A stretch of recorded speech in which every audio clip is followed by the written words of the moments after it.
জীবনে কোনোদিনও ভাবিনি যে এত পাশাপাশি থেকেও এতটা দূরত্ব তৈরি হয়ে যাবে, যে স্ত্রী আমাকে ছাড়া থাকতে পারতো না সে আমার পাশে আছে কিন্তু আমার কাছে নেই।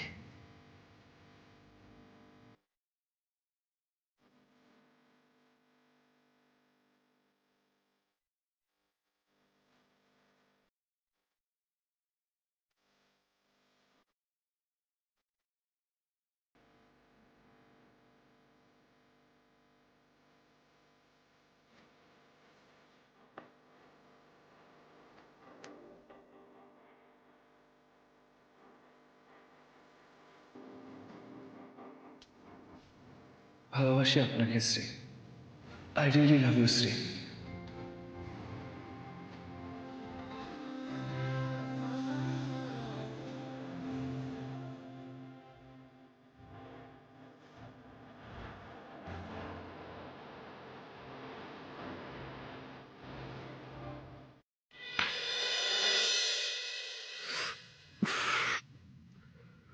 বাবারে বাবা,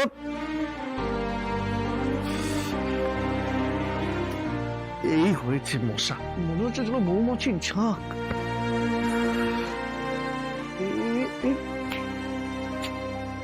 ফুসকে গেল ফুসকে গেল ফুসকে গেল, এবার এত মশা থাকতে কি করে যে ঘুমাবো।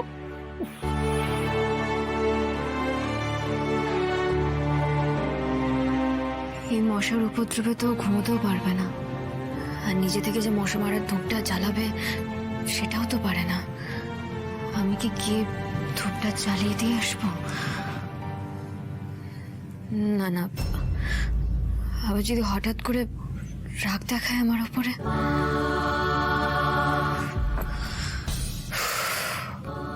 এত ভেবে কাজ নেই, ধূপটা জ্বালিয়ে দিয়ে আসি, নাহলে এভাবে মশা মারতে মারতে ভোরই করে দেবে। যাই।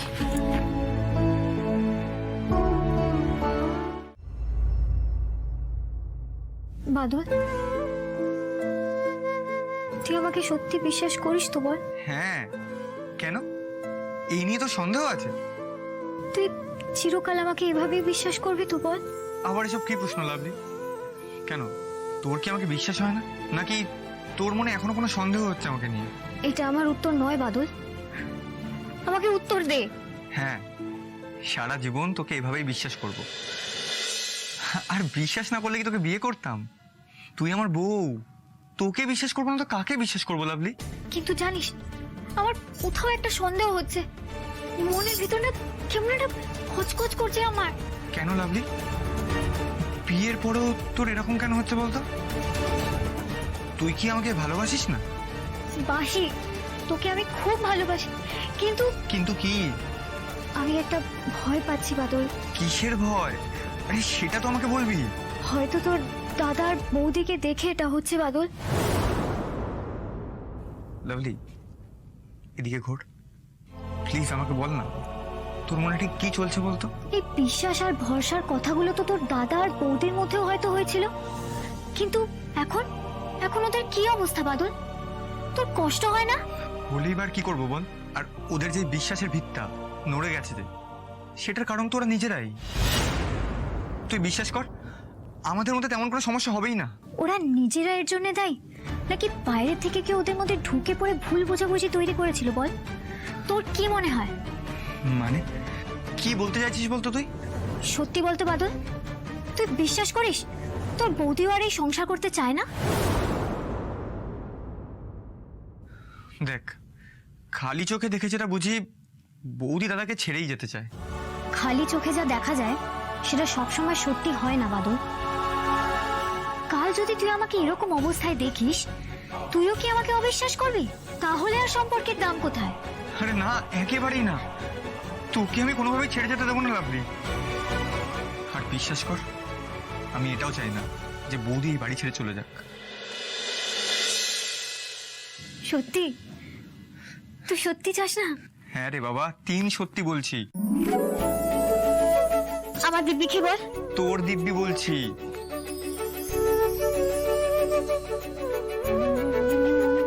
বাদল, তাহলে তুই আমার জন্য একটা কাজ করে দিবি?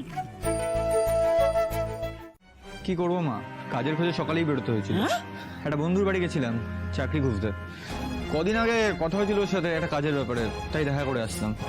বাদল, তুমি একটু বাবাকে ডেকে দেবে? এই অনেকক্ষণ ধরে তোর নাটক কিন্তু আমি দেখে যাচ্ছি, আবার বাবাকে ডাকার কি দরকার? হ্যাঁ, ও নাটক করে প্রণাম মারবি তাই তো? অতি ভক্তি চোরের লক্ষণ। মা, ওভাবে কেন কথা বলছো? বাবার সঙ্গে যখন কথাই বলতে চাইছে আমি ডেকে দিই না। একদম ঠিক বলছিস তুলি। প্রণাম যখন করতে চাইছে বাবাকে ডেকে দে। চা। তুমি সত্যি তার মানে মন থেকে চাও না যে আমি এখানে থাকি? মা দেখো, আমি কিন্তু আজ একটাও কথা বলছি না। দিদি যখন চলে যেতে চায় তাহলে চলে যাক, থাকতে হবে না। আমি তো চুপ করে আছি। দেখো দেখ, লাভলিও আজ হঠাৎ করে এতটা বদলে গেল। আচ্ছা দিদি, তুমি চলে যাচ্ছ বেশ, কিন্তু আমার নামে যাতে এই বাড়িতে কোনো দোষ না হয়, তাহলে আমিও কিন্তু ছেড়ে কথা বলবো না বলে দিলাম। আমি কিন্তু এমনিতে অনেক কথা শুনে ফেলেছি। তুমি দয়া করে বাবাকে প্রণাম করে এই বাড়ি থেকে চলে যাও। কি ব্যাপার সকাল সকাল এত চেঁচামেচি কি? যে তুলি আমায় ডেকে একে কি? থাক থাক থাক থাক, একি আমি আসি বাবা, ভালো থাকবেন, নিজের শরীরের খেয়াল রাখবেন। তুলি, লাভলি, তোমরা বাবা মাকে সময় মতো ওষুধটা দিয়ে দিও। মা